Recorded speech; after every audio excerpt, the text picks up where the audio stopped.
आओ जो पातशाह दी पावन पवित्र गुरबाणी।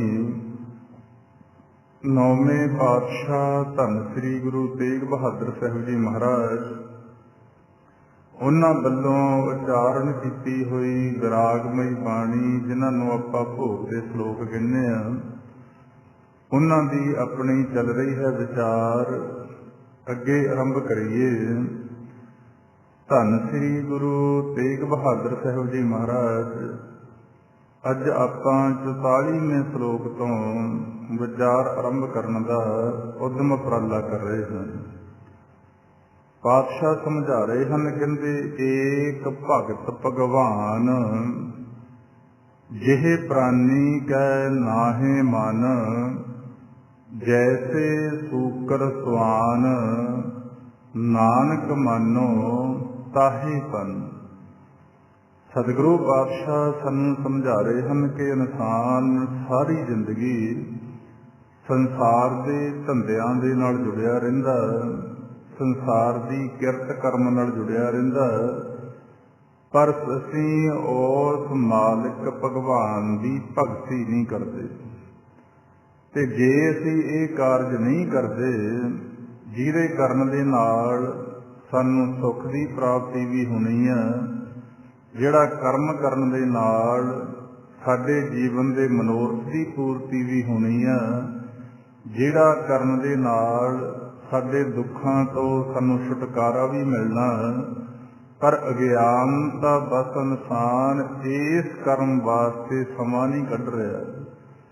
जे ये अपने मन दे अंदर विचार नहीं बनती, अपने मन के अंदर परमेश्वर का भजन करन दा, सेवा सिमरन करन दा विचार नहीं बनता, तो सानू थोड़े जे सख्त शब्दों के अंदर इत्थे पातशाह ने समझाउण दा यतन किया। पातशाह कहते एक भगत भगवान जिह प्राणी कै नाहे मन, जे तुहाडे मन के अंदर परमेश्वर के भजन का भगती का प्यार नहीं पैदा हुंदा, फिर साडी तुलना पता किहदे नाल करती। पातशाह कहते जैसे सूकर स्वान नानक मानो ताहे तन। सूकर कहते ने सूर नूं ते स्वान नाम है कुत्ते का। कहते भावें फिर तुहाडे शरीर का आकार तो मनुख वाला, पर साडी तुलना सूर अते कुत्ते नाल करती। ये हुण असीं अपने मनां दे अंदर झाती मार के देखना हुंदा कि असीं परमेश्वर का भजन भगती करते हैं। जे नहीं करते तो फिर साडी तुलना सूर अते कुत्ते नाल कीती गई है। अगे पातशाह ने होर सानू गहराई च समझाया। कहते स्वामी को ग्रहो ज्यों सदा, स्वान तजत नहीं नित, नानक एह विद हर भजो, एक मन होए एक चित। कई बार असी थोड़ा बहुत समा भजन बंदगी करते हैं, धर्म के कर्म करते हैं, गुरु के द्वार से आने ते साडे मन की कोई इच्छा नहीं पूरी हुंदी, क्योंकि मंग वड्डी हुंदी है ते साडा पूर्वला कर्म इन्ना अच्छा नहीं हुंदा, ते असी परमात्मा का द्वार छड्ड के इधर उधर भजना शुरू कर दिंदे हैं। पातशाह ने इत्थे एक कुकर की उदाहरण दिती है। कहते जिहड़ा सियाणा कुत्ता ना, वो कई बार आपां वेखदे हां मालिक कुत्ते नूं बाहर कढ के बूहा बंद कर लेंदे अंदरों। जिहड़ा सियाणा कुत्ता वो मालिक दा डर नहीं छड्डदा, वो 12 खमूरे खड़ के भौंकी जांदा, आवाज़ां देई जांदा, अखीर मालिक नूं बूहा खोल के अंदर बुलाउणा पैंदा। इसे तरह साडे जीवन की कहानी पातशाह ने समझाई है कि उस कुत्ते तो सानू सिक्ख्या ले लेनी चाहिए है जिहड़ा अपने मालिक का डर नहीं छड्डदा। इसे तरह जदों असी अपने मालिक का डर नहीं छड्डदे, सानू भी फिर मालिक कृपा करके साडे मन की इच्छा भी पूरी करदा। जदों होर गहराई च आपां जावांगे फिर सानू ये समझाया गया कि साडे इसे शरीर दे अंदर मालिक एक महल के अंदर बैठा ते अंदरों दरवाजा बंद करी बैठा। जदों असी सिमरन करते करते इस अवस्था च पहुंच जांगे जिथे वो मालिक का दर जिहदी सानू गुरबाणी के अंदर निशानी दसी गई है, सो दर तेरा केहा सो कर केहा जित बह सर्ब संभाले, बाजे तेरे नाद अनेक असंखा कीते तेरे बावन हारे। जदों गुरमंत्र का अभ्यास करते करते साडी सुरत मालिक के दर ते पहुंच जाती है, उत्थे बहुत तरह के बाजे जिहड़े बज रहे हैं सानू सुनने शुरू हो जाते हैं। फिर जिहड़ा इंसान वो मालिक के दर ते बैठ जाता, आवाज़ां देई जाता, दर नहीं छड्डदा, एक दिन फिर समा बनता जदों मालिक महल का बूहा खोल के उन्हों अपने कोल बुला लेंदा। खोल पवाड़ा महल बुलाया, जैसा सा तैसा दिखलाया।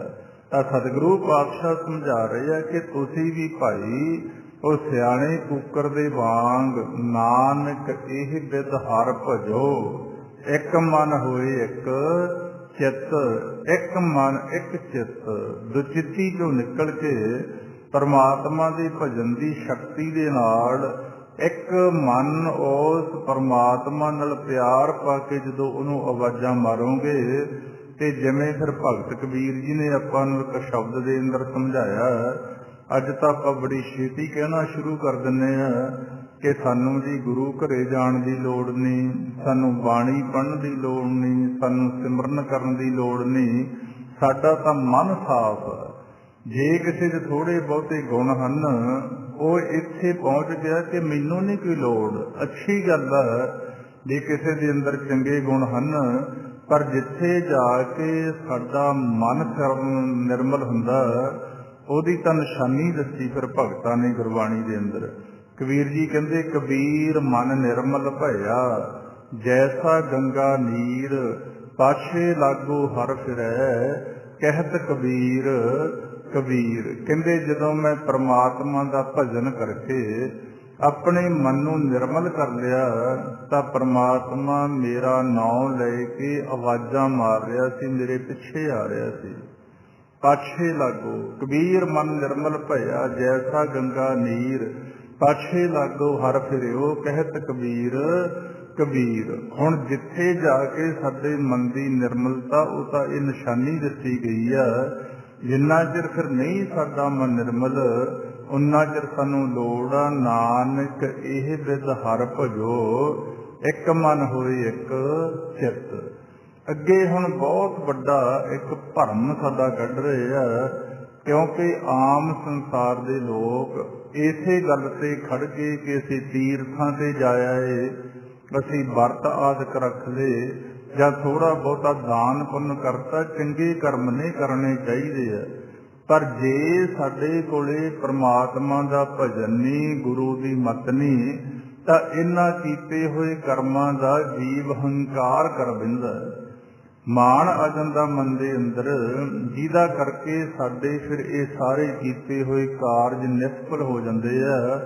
पातशाह समझा रहे हैं, कहते तीरथ वर्त अरदान कर, मन मह धरै गुमान, मन में धरै गुमान, नानक नहीं फल जात तिहि ज्यों कुंचर इशनान। कुंचर नाम है हाथी का, जिमें हाथी नूं तुसीं इशनान कराओ, उहने सिर दे उपर सुंड दे नाल शरीर ते मिट्टी पा लेनी हुंदी है। इन्ना क साडे ये कीते हुए कर्मां दा फल रह जांदा जे असीं तीर्थां ते जाके वर्त रख के दान करके मन दे अंदर हंकार कर लैंदे आ। हुण पातशाह के समझा रहे आ, सारा समा जीव ने बतीत कर लिया, बुढ़ेपा आ गया ते कैसी हालत हो गई। कहते सिर कंपियो पग डगमगै, नैन जोत ते हीन, सिर भी कंबन लग गया, तुरदियां दे पैर भी डोलन लग गए, ते नेत्रां दी जिहड़ी जोत है निगाह है ये भी घटनी शुरू हो गई। देखो शरीर तां बुढ़ेपे की हालत च चलिया गया, पर मन की की हालत है, ਕਹੋ ਨਾਨਕ ਇਹ ਵਿਦ ਭਈ, ਤਉ ਨ ਹਰ ਰਸ ਲੀਨ। ਐਸੀ ਅਵਸਥਾ ਦੇ ਅੰਦਰ ਵੀ ਸੰਸਾਰ ਦੇ ਜਿਹੜੇ ਸਵਾਦ ਨੇ ਉਹਨਾਂ ਤੋਂ ਮਨ ਪਿੱਛੇ ਨਹੀਂ ਹਟਿਆ। ਇਹਨੇ ਇਸ ਅਵਸਥਾ 'ਚ ਜਾ ਕੇ ਵੀ ਪਰਮਾਤਮਾ ਦੇ ਨਾਮ ਦਾ, ਉਹਦੇ ਰਸ ਦਾ ਸਵਾਦ ਨਹੀਂ ਚੱਖਣਾ ਚਾਹਿਆ, ਸਗੋਂ ਜਿਉਂ ਜਿਉਂ ਬੁਢੇਪੇ ਦੀ ਹਾਲਤ ਹੋਈ, ਸਿਰ ਵੀ ਕੰਬਣ ਲੱਗਿਆ, ਪੈਰ ਵੀ ਚੱਲਣੋਂ ਹਟ ਗਏ, ਨਿਗਾਹ ਵੀ ਘਟ ਗਈ, ਅਜੇ ਵੀ ਸੰਸਾਰ ਦੇ ਪਦਾਰਥਾਂ ਦਾ ਇੰਨਾ ਮੋਹ ਆ, 80-80, 90-90 ਸਾਲ ਦੀ ਉਮਰ 'ਚ ਜਾ ਕੇ ਵੀ ਇਨਸਾਨ ਸੰਸਾਰ ਦਾ ਮੋਹ ਦਾ ਸਵਾਦ ਛੱਡਣ ਨੂੰ ਤਿਆਰ ਨਹੀਂ। ਕਿਉਂ? ਉਹਨੇ ਸਾਰੀ ਜ਼ਿੰਦਗੀ ਕਿਤੇ ਪਰਮਾਤਮਾ ਦੇ ਨਾਮ ਦਾ ਰਸ ਹੀ ਨਹੀਂ ਲਿਆ, ਪਰਮਾਤਮਾ ਦੀ ਭਗਤੀ ਦਾ ਆਨੰਦ ਹੀ ਨਹੀਂ ਪ੍ਰਾਪਤ ਕੀਤਾ, ਦੁਖੀ ਵੀ ਹੋ ਰਿਹਾ, ਪਰ ਇਹ ਮੋਹ ਦੀ ਤੰਦੀ ਟੁੱਟਦੀ ਨਹੀਂ। ਫਿਰ ਇਹੀ ਮੋਹ ਦੀ ਤੰਦੀ ਸਾਨੂੰ ਵਾਰ-ਵਾਰ ਜੰਮਣ ਔਰ ਮਰਨ ਦੇ ਚੱਕਰ ਦੇ ਅੰਦਰ ਲੈ ਆਉਂਦੀ। ਪਾਤਸ਼ਾਹ ਕਹਿੰਦੇ ਭਾਈ ਦੇਖ ਕੇ ਚੱਲੋ, ਸਿਰ ਕੰਪਿਓ ਪਗ ਡਗਮਗੈ, ਨੈਣ ਜੋਤ ਤੇ ਹੀਨ, ਕਹੋ ਨਾਨਕ ਇਹ ਵਿਦ ਭਈ, ਤਉ ਨ ਹਰ ਰਸ ਲੀਨ। ਅਗਲੀ ਪੰਕਤੀ 'ਚ ਫਿਰ ਪਾਤਸ਼ਾਹ ਸਾਨੂੰ ਇੱਕ ਐਸਾ ਭੇਦ ਸਮਝਾ ਰਹੇ ਆ ਜਿਹੜਾ ਹਰੇਕ ਇਨਸਾਨ ਦੇ ਮਨ ਦੇ ਅੰਦਰ ਬਹੁਤ ਵੱਡਾ ਭਰਮ ਆ। ਪਾਤਸ਼ਾਹ ਕਹਿੰਦੇ ਜੇ ਸਮਾਂ ਮਿਲੇ ਕਿਤੇ ਸੰਸਾਰ ਦੇ ਅੰਦਰ ਰਹਿੰਦੇ ਹੋਏ 10 ਮਿੰਟ ਬੈਠ ਕੇ ਸੋਚਿਓ ਕਿ ਮੇਰਾ ਇੱਥੇ ਕੌਣ। ਹੌਲੀ ਹੌਲੀ ਜਿਹੜੇ ਦੋਸਤ ਮਿੱਤਰ ਨੇ, ਰਿਸ਼ਤੇਦਾਰ ਨੇ, ਉਹਨਾਂ ਵੱਲੋਂ ਸਾਡਾ ਮਨ ਪਿੱਛੇ ਹਟਦਾ ਜਾਊਗਾ ਕਿਸੇ ਨਾ ਕਿਸੇ ਕਾਰਨ ਕਰਕੇ।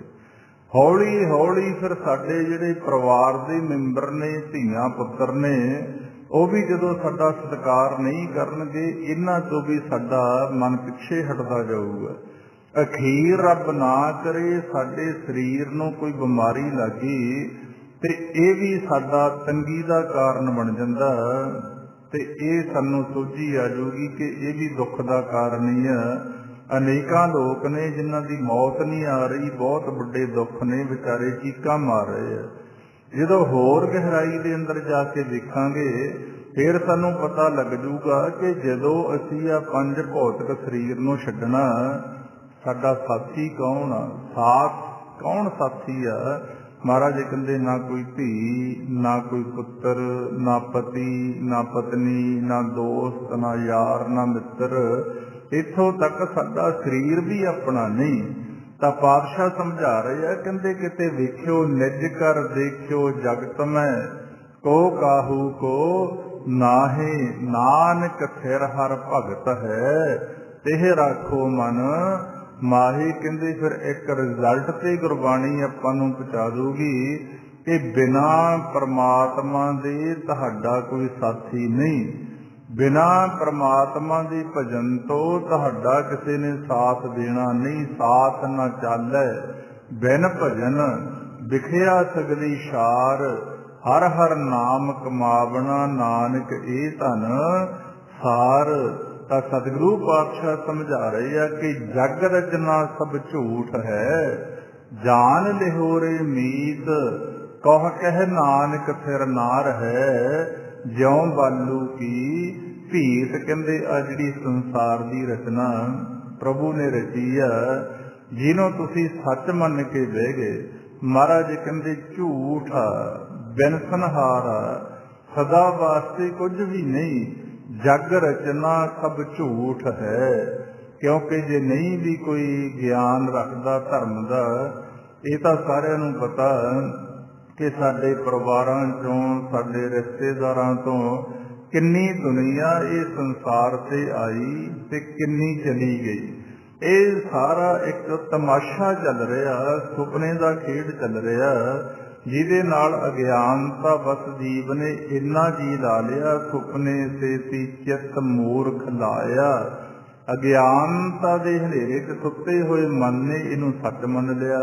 ਮੇਰਾ ਪਰਿਵਾਰ, ਮੇਰਾ ਘਰ, ਮੇਰੀਆਂ ਜ਼ਮੀਨਾਂ, ਮੇਰਾ ਸਰੀਰ, ਮੈਂ ਕਰਦੇ ਨੇ ਸਾਰੀ ਜ਼ਿੰਦਗੀ ਗੁਜ਼ਾਰ ਲਈ।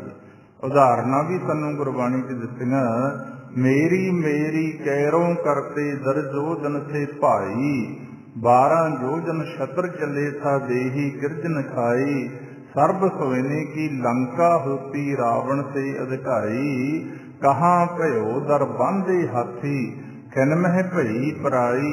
1 लख कोस 1.25 लख नाती, देह रावण घर दिया ना बती। पातशाह कहते झूठा जग दी रचना, जग रचना सब झूठ है। जान लिहो रे मीत, कह नानक थिर नार है। ज्यों बालू की भीत, बालू कहते आ रेते नूं, कहते जिवें हुण रेत दी कंध कर लो तो किन्ना चिर रहूगी, उन्हें तो ढह ढेरी हो जाना। ऐसी ही साडे जीवन की कहानी, संसार की रचना नूं पातशाह गुरु तेग बहादुर साहब महाराज ने झूठ दसिया। अगे सानू होर फिर प्यार नाल समझा रहे आ, कहंदे राम गयो रावण गयो, जाको बहु परवार, कहो नानक फिर कछ नहीं। सुपने ज्यों संसार, इत्थे राम वर्गे त्रेते ते माणियो छले।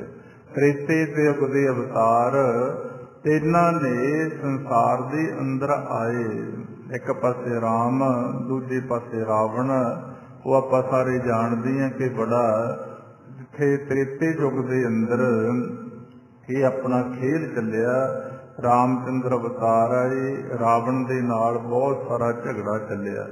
पातशाह कहते हुण समझा रहे आपां नूं, कहते राम भी गया है संसार तो, क्योंकि कोई भी अवतार आया जिन्हें आकार शरीर दा लेके आंदा, एक दिन उन्होंने शरीर दा आकार छड्डना पिया, क्योंकि ये मालिक दी एक खेड है। जिहड़ी भी चीज आकार दे अंदर पैदा हुई है, एक दिन उन्हें आकार तो रहत होना। चाहे कोई अवतार बली कोई भी है, सारिਆਂ ਨੂੰ एक दिन आ शरीर छड्ड के संसार तो जाना पैना। पातशाह कहते राम गयो रावण गयो, जाको बहु परिवार। हुण रावण का बहुत बड़ा परिवार सी, 1 लख पूत 1.25 लख नाती, जिहदा लख पुत्र सी ते 1.25 लख पोतरा दसिया। एडे एडे बड़े परिवारां वाले जिन्हां ने बहुत सारा तप कीता ते इथों तक मन दे अंदर विचार बनाई कि असीं मरना नहीं, उन्हां नूं भी जाना पिया। राम गयो रावण गयो, जाको बहु परिवार, क्योंकि कहो नानक किश थर नहीं सिर नहीं। सुपने ज्यों संसार, इत्थे कोई भी वस्तु सदा वास्ते सिर रहन वाली नहीं। सुपने नूं बार बार संसार नूं सुपना दसिया गया, पर सुपना ये आपां मनदे नहीं। जिवें प्रतख जदों आपां नूं सुपना आउंदा, जिन्ना चਿਰ सुते आ सानूं नहीं पता लगता कि सुपना देख रहे हैं, ते जदों फिर साडी अख खुलदी है फिर पता लगता कि सुपना देख रहे सी। हुण जे तां असीं जिउंदे जी परमात्मा दा भजन करके गुरु दी किरपा दे नाल मन नूं जगा लिया, फिर तां सानूं ये संसार सुपना दिसना शुरू हो जाऊगा। नहीं फिर सारा समा लंघण तो बाद आखिरी समय जदों जम को डंड परियो सिर उपर, तब सोबत तै जागियो। जदों जम डंडा मारदे आ उदों जाग आउंदी आ, ते उदों फिर सानूं पता नहीं, साडे कोले समा नहीं हुंदा, उदों तां सिर्फ पछतावा पल्ले रह जांदा। महाराज कहंदे सुपना देख के सुपने नूं सच मन लिया। इसे करके पातशाह बार बार सानूं समझा रहे हैं कि जिहड़ी चीज नूं तुसीं सच मन्नी बैठो ये तां सुपना। कहो नानक फिर कछ नहीं, सुपने ज्यों संसार। अगे महाराज समझा रहे हैं, कहंदे इंसान बहुत चिंता करदा, बहुत चिंता करदा, ਵੱਖੋ ਵੱਖਰੇ ਹਿਸਾਬ ਦੇ ਨਾਲ चिंता, ते एक चिंता ਨੂੰ बहुत सता रही है। ਅਸੀਂ कई बार कोई जवान अवस्था च संसार तो जीव चलिया जावे, ਤੇ ਅਸੀਂ ਉਹਨੂੰ ਕਹਿੰਦੇ ਆ ਕਿ ਜੀ ਇਹ ਤਾਂ ਬਹੁਤ ਵੱਡੀ ਅਣਹੋਣੀ ਹੋ ਗਈ। ਕੋਈ ਐਸਾ ਕਰਮ ਸੰਸਾਰ ਦੇ ਅੰਦਰ ਹੋ ਜੇ ਤੇ ਉਹਨੂੰ ਆਪਾਂ ਕਹਿੰਦੇ ਆ ਕਿ ਅਣਹੋਣੀ ਹੋ ਗਈ। ਬਹੁਤ ਚਿੰਤਾ ਕਰਦੇ ਆ। ਪਾਤਸ਼ਾਹ ਕਹਿੰਦੇ ਜਿਹੜੀ ਮੌਤ ਆ ਇਹ ਅਣਹੋਣੀ ਨਹੀਂ, ਇਹ ਤਾਂ ਹੋਣੀ ਆ। ਇਹ ਤਾਂ ਵੱਖਰੀ ਗੱਲ ਆ। ਹਰੇਕ ਇਨਸਾਨ ਦੇ ਮਨ ਦੇ ਅੰਦਰ ਇਹ ਇੱਛਾ ਕਿ ਜਵਾਨੀ ਤੋਂ ਬਾਅਦ ਮੇਰੇ ਤੇ ਵਡੇਪਾ ਆਉਣਾ, ਵਡੇਪੇ 'ਚ ਜਾ ਕੇ ਮੇਰੀ ਮੌਤ ਹੋਣੀ ਆ, ਮੰਨਿਆ ਗਿਆ। ਪਰ ਮਨ ਨਹੀਂ ਮੰਨਦਾ ਉਹਨੂੰ ਵੀ। ਪਰ ਇਹ ਮਾਲਕ ਦਾ ਖੇਡ ਆ, ਉਹਦੀ ਖੇਤੀ ਆ। ਜਦੋਂ ਕਿਸੇ ਜੀਵ ਨੂੰ ਦਿਲ ਕਰਦਾ ਪੂੰਜੀ ਸਮਾਪਤ ਹੋ ਗਈ, ਚਾਹੇ ਬਚਪਨ 'ਚ, ਚਾਹੇ ਜਵਾਨੀ 'ਚ, ਚਾਹੇ ਵਡੇਪੇ 'ਚ, ਇਹ ਸੰਸਾਰ ਤੋਂ ਜਾਣਾ ਪੈਂਦਾ ਤੇ ਆਪਾਂ ਚਿੰਤਾਵਾਨ ਹੋ ਜਾਂਦੇ ਹਾਂ ਕਿ ਜੀ ਬਹੁਤ ਅਣਹੋਣੀ ਹੋ ਗਈ। ਪਾਤਸ਼ਾਹ ਕਹਿੰਦੇ ਨਹੀਂ, ਬਹੁਤ ਵੱਡੇ ਭੁਲੇਖੇ 'ਚੋਂ ਜੇ ਚਿੰਤਾ ਕਰਨੀ ਆ ਤਾਂ ਜਿਹੜੀ ਅਣਹੋਣੀ ਤੁਹਾਡੇ ਨਾਲ ਹੋ ਰਹੀ ਆ ਉਹਦੀ ਕਰੋ। ਕੀ ਅਣਹੋਣੀ ਹੋ ਗਈ? ਮਹਾਰਾਜ ਕਹਿੰਦੇ 84 ਲੱਖ ਜੂਨ ਦੀ ਸਰਦਾਰੀ ਮਾਨਸ ਦਾ ਜਾਮਾ ਮਿਲਿਆ। ਬੜੇ ਲੰਬੇ ਸਮੇਂ ਤੋਂ ਬਾਅਦ, ਯੁੱਗਾਂ ਤੋਂ ਬਾਅਦ ਮਿਲਿਆ ਸੀ ਪ੍ਰਮਾਤਮਾ ਦੇ ਵਿੱਚ ਲੀਨ ਹੋਣ ਦੇ ਲਈ, ਪ੍ਰਮਾਤਮਾ ਦੇ ਮਿਲਾਪ ਵਾਸਤੇ। ਰੋਜ਼ ਆਪਾਂ ਪੜ੍ਹਦੇ ਹਾਂ, ਭਈ ਪ੍ਰਾਪਤ ਮਾਨੁਖ ਦੇ ਹੁਰੀਆ ਗੋਬਿੰਦ ਮਿਲਣ ਕੀ, ਇਹ ਤੇਰੀ ਵਰੀਆ। ਮਰਿਆ ਸੀ, ਜੀਵਨ ਮਿਲਿਆ ਸੀ ਆਪਣੇ ਜੀਵਨ ਦੀ ਮੰਜ਼ਿਲ ਤੇ ਪਹੁੰਚਣ ਵਾਸਤੇ, ਆਪਣੀ ਯਾਤਰਾ ਸਫਲ ਕਰਨ ਵਾਸਤੇ। ਯਾਤਰਾ ਜਿੱਥੇ ਸਫਲ ਹੁੰਦੀ ਉਹ ਵੀ ਸਾਨੂੰ ਸਮਝਾਇਆ ਕਿ ਸਫਲ ਭਈ ਸਫਲ ਯਾਤਰਾ ਆਵਣ ਜਾਣ ਰਹੇ ਮਿਲ ਸਾਧਾ। ਕਹਿੰਦੇ ਤੁਹਾਡੇ ਜੀਵਨ ਦੀ ਯਾਤਰਾ ਉਦੋਂ ਸਫਲ ਆ ਜਦੋਂ ਸੰਗਤ ਕਰਕੇ ਤੁਸੀਂ ਆਵਾਗਮਨ ਦੇ ਚੱਕਰ ਦੀ ਸਮਾਪਤੀ ਕਰ ਲਈ। ਨਹੀਂ, ਸਫਲ ਨਹੀਂ ਹੈ। ਹੁਣ ਪਾਤਸ਼ਾਹ ਕਹਿੰਦੇ ਨਾ ਤੁਸੀਂ ਪ੍ਰਮਾਤਮਾ ਦਾ ਭਜਨ ਕੀਤਾ, ਨਾ ਤੁਸੀਂ ਆਪਣੇ ਮਾਲਕ ਦੇ ਨਾਲ ਮਿਲਾਪ ਕੀਤਾ, ਨਾ ਤੁਸੀਂ ਆਪਣੀ ਯਾਤਰਾ ਸਫਲ ਕੀਤੀ। ਸਿਰਫ ਸਾਰੀ ਜ਼ਿੰਦਗੀ ਆ ਸੰਸਾਰ ਦੇ ਧਰਮ ਕਰਮ ਨਾਲ ਜੁੜ ਕੇ, ਕਿਰਤ ਨਾਲ ਜੁੜ ਕੇ ਆਪਣਾ ਸਮਾਂ ਬਤੀਤ ਕਰਕੇ ਚਲੇ ਗਏ। ਇਹ ਤੁਹਾਡੇ ਨਾਲ ਬਹੁਤ ਵੱਡੀ ਇੱਕ ਅਣਹੋਣੀ ਹੋ ਜਾਣੀ ਹੈ। ਉਹਦੀ ਚਿੰਤਾ ਕਰਿਆ ਕਰੋ ਕਿ ਜੇ ਨਾ ਇਹ ਕਾਰਜ ਸਾਤੋਂ ਹੋਇਆ ਤਾਂ ਫਿਰ ਬਹੁਤ ਵੱਡੀ ਅਣਹੋਣੀ ਹੋ ਜੂ ਨਾ। ਚਿੰਤਾ ਤਾਕੀ ਕੀਜੀਐ ਜੋ ਅਣਹੋਣੀ ਹੋਏ, ਇਹੋ ਮਾਰਗ ਸੰਸਾਰ ਕੋ ਨਾਨਕ ਫਿਰ ਨਹੀਂ ਕੋਏ। ਜਿਹੜੀ ਤੁਸੀਂ ਮੌਤ ਦੀ ਚਿੰਤਾ ਕਰਦੇ ਹੋ ਤਾਂ ਮਾਰਗ ਰਸਤਾ, ਜੀਵ ਸੰਸਾਰ ਤੇ ਆ ਰਹੇ ਆ ਤੇ ਮੌਤ ਦੇ ਰਸਤੇ ਜਾ ਰਹੇ ਆ। ਕਿਉਂਕਿ ਜੇ ਮੌਤ ਦਾ ਖੇਡ ਨਾ ਹੋਵੇ ਤਾਂ ਇਹ ਸੰਸਾਰ 'ਚ ਕਿਤੇ ਪੈਰ ਧਰਨ ਨੂੰ ਜਗ੍ਹਾ ਨਾ ਰਹਿੰਦੀ। ਬਹੁਤ ਯਤਨ ਕੀਤੇ ਗਏ ਸੰਸਾਰ ਦੇ ਅੰਦਰ। ਵੱਡੇ ਵੱਡੇ ਰਿਸ਼ੀਆਂ ਮੰਨੋ, ਹਰਨਾਕਸ਼ ਵਰਗਿਆਂ ਦੇ ਆਪਾਂ ਪੜ੍ਹਦੇ ਹਾਂ, ਵੱਡੇ ਵੱਡੇ ਜੋਗੀ ਲੋਕਾਂ ਨੇ ਆਪਣੀ ਸਵਾਸ ਦੀ ਕਿਰਿਆ ਰੋਕ ਕੇ ਲੰਬੇ ਆਪਣੀਆਂ ਉਮਰਾਂ ਵਧਾਈਆਂ। ਅੱਜ ਵੀ ਯਤਨ ਹੋ ਰਹੇ ਆ, ਹਰੇਕ ਇਨਸਾਨ ਯਤਨ ਕਰ ਰਿਹਾ। ਸਰੀਰ ਦੇ ਬੜੇ ਟੈਸਟ ਕਰਾਏ ਜਾਂਦੇ ਆ, ਖੁਰਾਕ ਬੜੀ ਸੋਧ ਕੇ ਖਾਧੀ ਜਾ ਰਹੀ ਹੈ।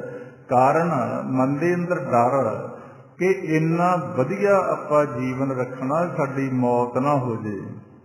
ਪਰ ਅਨੇਕਾਂ ਉਦਾਹਰਨਾਂ ਨੇ ਇਸ ਚੀਜ਼ ਤੋਂ ਕੋਈ ਬਚ ਨਹੀਂ ਸਕਿਆ। ਕਿਉਂ? ਤਾਂ ਮਾਰਗ ਪਰਮੇਸ਼ਰ ਦਾ ਖੇਲ ਆ। ਜੀਵ ਜਨਮ ਵੀ ਲੈਣਗੇ ਤੇ ਸੰਸਾਰ ਤੋਂ ਜਾਣਗੇ ਵੀ। ਇਹ ਕੋਈ ਅਣਹੋਣੀ ਨਹੀਂ ਹੈ।